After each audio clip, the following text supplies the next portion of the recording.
I um I didn't want to have to make this video, but in light of some realizations I've come to, I feel it would be dishonest of me not to. So, as any viewer of this channel knows, I've been arguing lately against people I call tankies. It's just been a recurring motif the past couple of weeks, and they've been making arguments that they never really resonated with me, but I um I I opened Google Maps the other night, and I realized when the little dot showed up to show me where I am that I live in the West. I'm Western, and that just set into motion this domino effect of realizations in my head. I panicked. I got up. I ran to the bathroom to look in the mirror, and I confirmed my worst fear, which was that yes, I am white, and I'm sorry.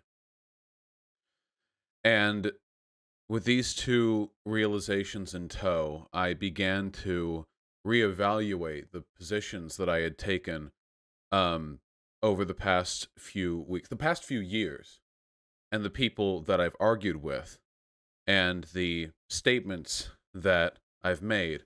I've done a radlib, I've done a neoliberal, I've done an anarchitty, and I've done a no growth, and I'm here to correct the record.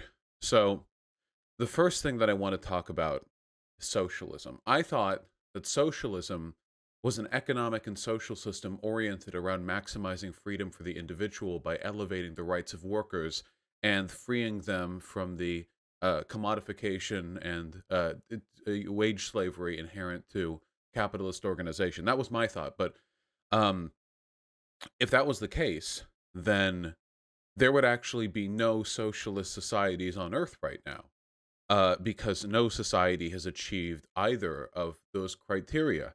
And that can't be right. And I looked and I realized, let's take China, for example. Its full name, the People's Republic of China. People. The one party that leads the entire government, it's a communist party. The Chinese Communist Party. Why would they call it that if they weren't like socialist, you know? And I realized it was the same with, I thought, North Korea. I called it a despotic monarchy, where the impoverished residents are forced to participate in a cult-like cult of personality with their hereditarily determined ruler. But democratics, right there in the name, RPK, and Marx was big on democracy. So I don't know how I missed that. I don't know if it's because I'm white or what. It really made me reevaluate. I was last night I was on stream, and I was going through evidence of the Uyghur Muslim genocide, and and I didn't think about this at the time, but while we were reading not declassified, sorry, leaked documents from the Chinese party, the Chinese Communist Party, about how they were unlawfully detaining residents of a region filled with ethnic minorities for flimsy suspicions and then throwing them in detention camps for years at a time on absolutely nothing other than the word of what is essentially a neighborhood watch program. I didn't notice those party officials in the header of the notes, they were calling each other comrade. Why would they do that if they weren't socialist? What? What? And to speak of this Uyghur Muslim genocide, I got this all wrong.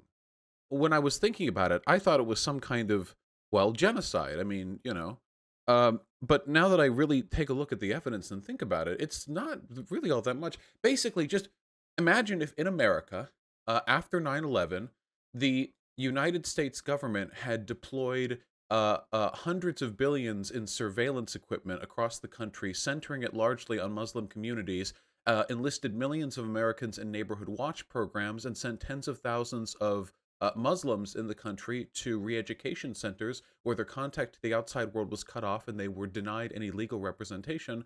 And this was all being done to purge them of unclean thoughts they had in their head and ensure loyalty to the state. When you, when, because I know a lot of people have Western bias, when you phrase it as something America would have done, you realize this isn't something leftists would have an issue with. The only reason people are upset about this is because it's happening in China. But if you think about like, oh, what if it was like something America that all of a sudden, it all melts away. God, I didn't even realize when I was going through those documents, I was reading them translated because I don't read Mandarin. I was reading them translated in English, a Western language. The bias runs deep, as it has for a while on this channel. I sometimes joke about having read all theory. The reason why I did that is because it was annoying to me. I thought that people would sometimes use theory dogmatically, like it was religious text. They don't actually care about interpreting it or synthesizing it or analyzing it. They would just use it to bludgeon people with differing arguments. But now that I realize I was wrong, that's the right way to do it.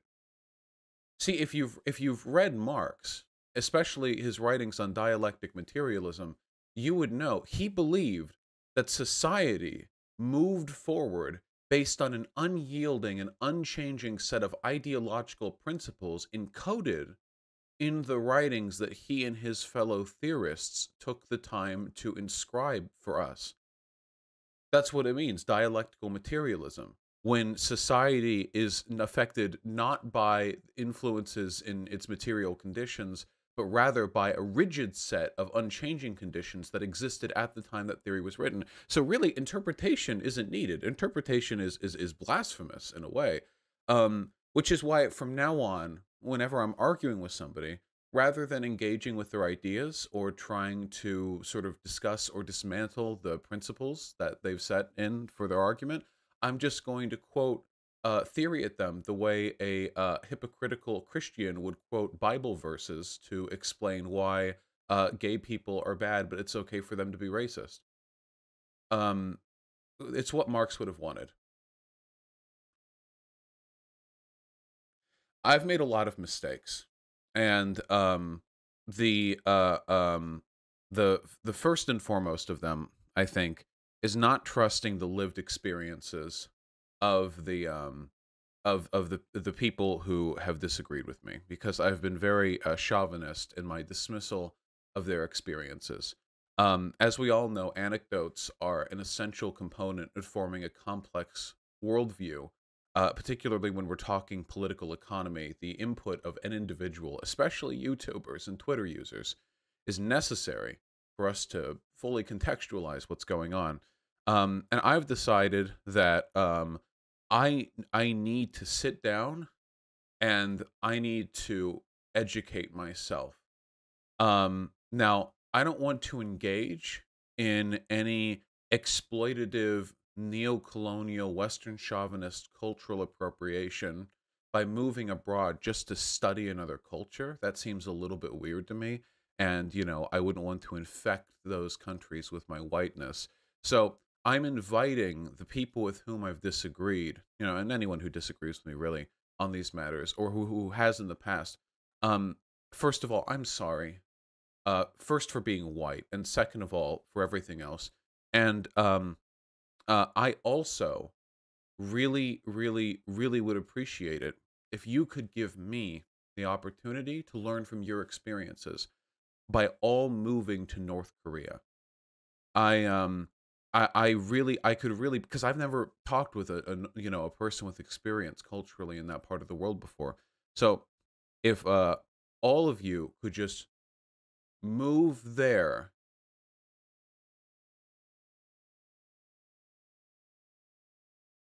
that would be great. Because now that I look at it, it's actually kind of a paradise compared to Western chauvinist something something.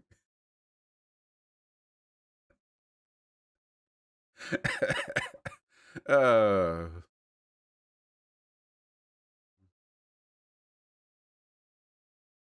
haven't even showered today. How are we doing? I just woke up. I gotta cranking this one out early.